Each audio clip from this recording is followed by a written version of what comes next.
Mr. Lynch? Well, my opponents had 12 years in Congress to do something about energy, and still Seattle, Washington uses more solar energy than the entire Sunshine State of Florida. It's very disappointing to me, and I think that right now Florida should be leading the world in energy. Florida should be the ones absolutely taking care of climate control, because we should be selling our clean resources of energy that we have available to us like no other state. We should be the Silicon Valley of energy. We have a space program, we need to have an energy program, and we also need to drill because we need to take care of the economy that we have going on here. We have to also take care of security. Solving our energy crisis will take care of the economy, will help us with security in our nation, and it is something that we need to do, and it hasn't been getting done in 12 years of my opponent being in Congress, and many years more than that of other politicians being in Congress. We need people that are going to take care of the business of our government now, instead of arguing about it constantly. Thank you, Mr. Lynch. Mr. Wexler, you have 30 seconds to respond. I drafted, sponsored and passed legislation addressing the importation of illegal timber that was cut down in the rainforests that were referenced earlier. We need to have the political courage, and I have voted on several occasions, to force the car companies to achieve a higher efficiency rate for our automobiles.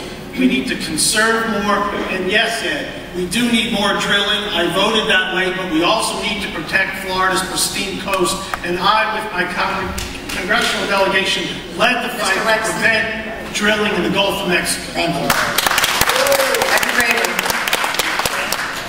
It's very clear, in the last 8 years, the first the Republican Congress did nothing on energy, and then the last 2 years the Democratic Congress has done nothing on energy, and has done nothing to help the air pollution issues, or anything else for that matter. All they've done is spend your money, spent it inappropriately, and squandered it. And Mr. Wexler's good friends on Wall Street were bailed out last week. And you know, bailing out Wall Street is not the answer when the banks have the money and they're afraid to loan the money. It's like giving a gambler more money to go back to the crap table. This is the problem we're having. It is not working. Mr. Lynch, 30 seconds. You know, we talk about the Democratic plan of CAFE standards, and that's great. 40 miles per gallon we're going to get in 10 to 12 years or something like that. My question is this: per gallon of what? Because in 10 to 12 years, I would rather it be our what that we're drilling than being dependent and held hostage by OPEC's what every single time that we're concerned that Iran is going to do something and make it so that we can't afford it, and we are completely held hostage by OPEC right now, and our government is allowing them to do that. So I just have that one question: of what are we going to be drilling and putting in, or miles per gallon of what? Thank you, Mr. Lynch. Okay. We're going to move on to some international questions, international focus. The resolution of the conflict in the Middle East has plagued every modern president. What should the U.S. government be doing to promote stability in this part of the world? And, sorry, Dr. Graber, you will go first. You have 1 minute to respond. Thank you. Most important thing we can do is realize who the enemy is and how we're dealing with it. I like to tell people that they're playing chess and we're playing checkers. It was the Iranians, the Persians, who developed the game of chess. These are very shrewd, very calculating people who now have oil. They have 80 million people, and they are controlling what's going on in the Middle East. Our policies towards Iran have been abysmal. We are allowing Iran to pretty much dictate policy. Our geopolitical situation when it comes to petroleum is blackmail for us, because Iran, who has fourth largest oil producer, and you have Russia, who's a large oil producer, Venezuela, who's a large oil producer, they're all getting together, and they're going to try to tie up Europe and the United States by controlling oil and gas. We're going to have some very serious issues. Mr. Wexler thinks we should sit down and negotiate with Iran with no preconditions. I think when you're dealing with an enemy that's shrewd and that's sharp, you have to be very careful how you approach it. We should negotiate with them, but not at the top levels and not without preconditions. We have to be very careful on that approach. So far, the administration, under Republicans and Democrats, have been irresponsible. Thank you. Mr. Lynch.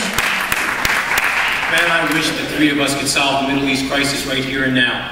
It's a very complex problem that we have, but I can tell you this. We need to win in Iraq, we need to win in Afghanistan, and then we need to address Iran. We do not sit down with Mahmoud Ahmadinejad without preconditions, and now Barack Obama says that we're going to sit down with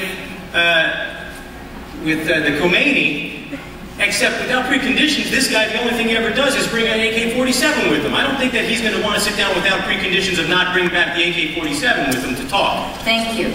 Mr. Wexler. We need to remove our troops responsibly from Iraq. We need to refocus on our true enemy in Afghanistan and Pakistan. Iran is about to become a nuclear power. They continue to enrich uranium. They finance terror at an extraordinarily frightening clip. That's under the current policy. America is best when we engage from a position of strength. America, the one way we can stop Iran from becoming a nuclear power is by direct diplomacy. That's how we got Libya out of the nuclear business. That's how we engaged the Soviet Union and other past enemies. Dr. Graber, you have 30 seconds to respond. I'm against preemptive war. I'm against the Bush doctrine of preemptive war and going into countries without their permission. Robert Wexler voted for the Bush doctrine. He voted to support the attack in Iraq at that invasion, and now he's changed his mind. It's very clear that 4,200 of our fine men and women have been killed, some 30,000 wounded, and it's a quagmire. We shouldn't have been there in the first place. But now that we're there, we have to leave the right way and leave responsibly with our head held high. And that's going to happen. But Mr. Wexler, it's very hard for me to believe that you are sorry about the war since you were so strong in supporting it in the beginning and made a complete about-face. Thank you, Dr. Graber. Mr. Lynch, 30 seconds. I think that we only got 30 seconds each on the first portion. It was short. Because I was like mid-time. Well, Well, give us each 45. I'm not going to change midstream. Okay, we'll stick with the 30 seconds. That's fine. I apologize for that. It's okay. Congressman Wexler represents someone that has said that Israel is a constant sore on the foreign policy of the United States. I've got news for you. Ahmadinejad and his cohorts are a constant sore on humanity. And they can never, ever possess nuclear weapons, period.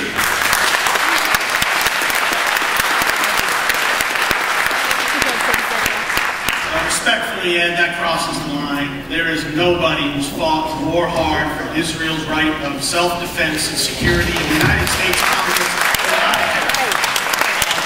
With respect to the Iraq War, Ben, you told a reporter at the time that the war started that you supported the war. Who's not telling the truth, Ben? Thank you all. Moving on, an additional international question. And Mr. Lynch, you'll be first to respond, and you will have 1 minute to respond. Where do we go from here in Iraq and Afghanistan? Well, I'll tell you what, we win, period. We have an amazing ability right now to determine what it is that victory is. We can define it. And once we define it, we can go out and we can get it. And we have no choice. We have to make sure that Iraq and Afghanistan have stable governments. We have to make sure that they have stable governments because in so doing, Iran will sit there and go, wait a second, we don't have any problems with these guys. They came over halfway around the world and in a few weeks did what we couldn't do in 10 years, and that's get rid of Saddam Hussein, which is something that had to get done. When someone is paying $25,000 for a suicide bomber's family to go over to Israel and blow himself up and kill innocent people, I think that person has to go. So the reason we went into Iraq is a good reason. We had a little problem in the middle there, but now the surge has been working and we're taking care of business, and we need to take care of business.